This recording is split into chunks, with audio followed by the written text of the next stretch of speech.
Takže zdaraz lidi, vítejte do dalšího na tomhle kanále a dneska to bude video, kde si společně zahrajeme opět Buzzword. Takže jo, dáme si tady Jižní Čínu tentokrát, takže to bude vlastně první jízda z Jižní Číny. Dáme si tu tsunami a jo, oblast poblíž pobřeží ostrova Hainan zasáhlo silné zemětřesení a je vyhlášená výsada před tsunami. Takže jo, budeme prostě muset utíct před tsunami tady tam náhradním autobuse, který tady vidíme na obrázku. Takže jo, kde můžeme jít rovnou do hry. A jo, ještě bych měl říct, že pokud se vám tohoto video líbí, můžete dát like, případně odběr a nebo tohle video sdílet kámošema. Takže jo, máme tady Enter a máme tady cutscenu, kterou nepotřeba vidět. To nejdůležitější samozřejmě. Chce být co nejefektivnější a co nejrychlejší. Takže to rychle nažavíme. Zase tady dáme žučku. Autobus teda vypadá nějak takto. Prostě Čína, no. Co vám k tomu mám povídat. Autobusy a Čína nikdy nejdou dohromady.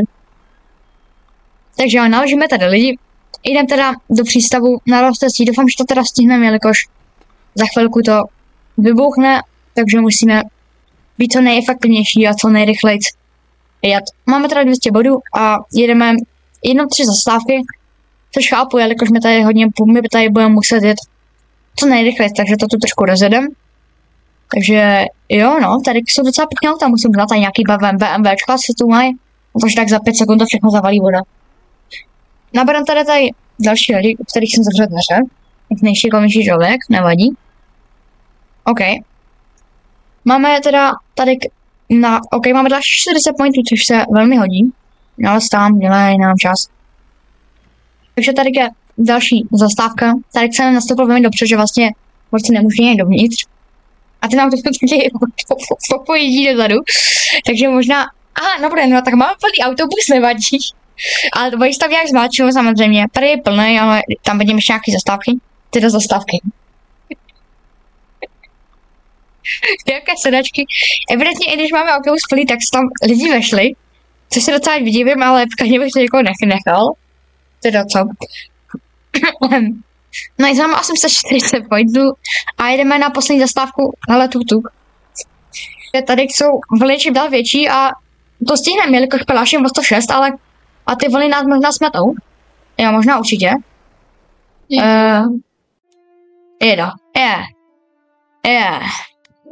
Tak co se vystřihne?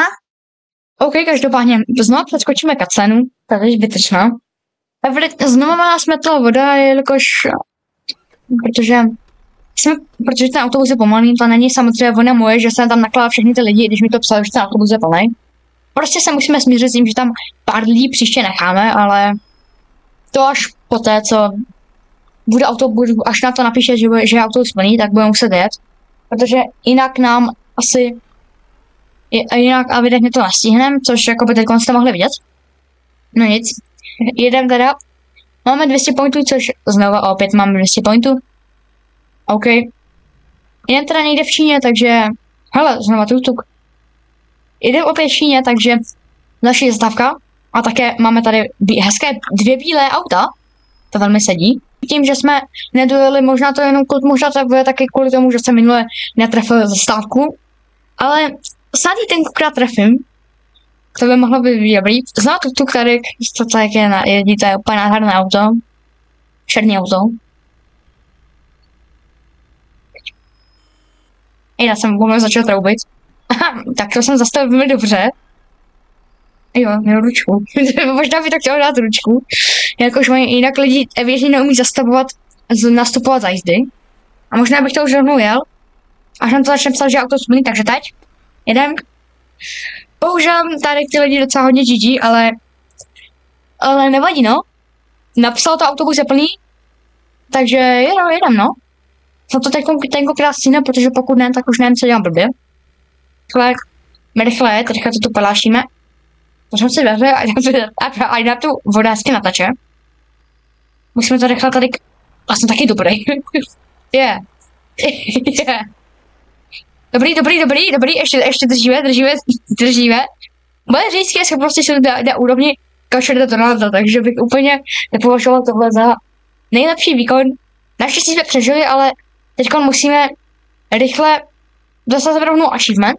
Teď ale musíme rychle zdrhnout, protože tsunami za chvilku nám tady dýchá na záda.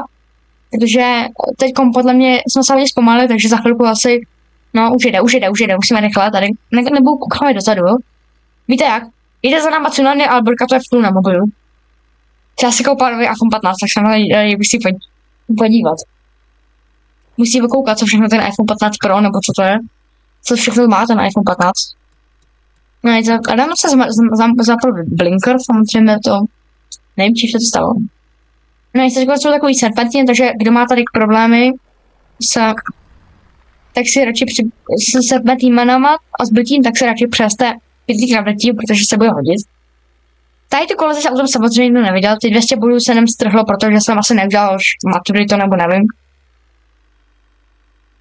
No i tady vezmeme zastavit, ale tu nikdo není, takže nestavíme.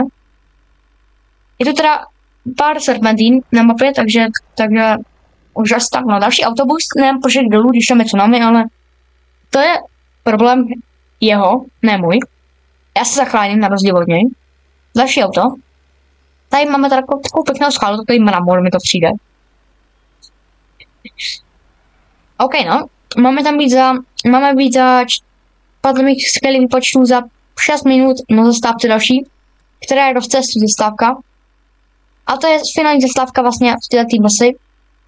Takže jo. Jedem a já se vám se ozvu, až budeme nějak poblíž. Takže jo, asi jsem tady ještě něco a tady máme, už skoro, už dojíždíme pomalu, ale jistě k poslední zastávce. Co nám nás teda překvapivě myhlo, což je úplná nádhera, další tuk. Takže jo, dáme takový fun fact o tuk-tuku. Kdo nevěděl, tak tuk má 3 kola. Jsem zavřel dveře, až jsem stál zavřel dveře. Ještě bych se mohl naučit dávat tu ručku.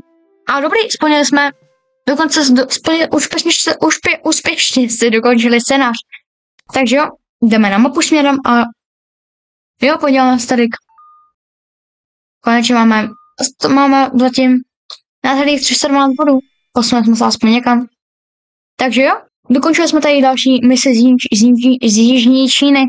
Takže asi jo, no, tohle by bylo pro tohle video všechno. Pokud se vám tohleto video líbilo, můžete dát like, případně odběr. A já se vás budu těšit dalších videí, gameplayů, či shortů z různých her. Zatím, zdarec!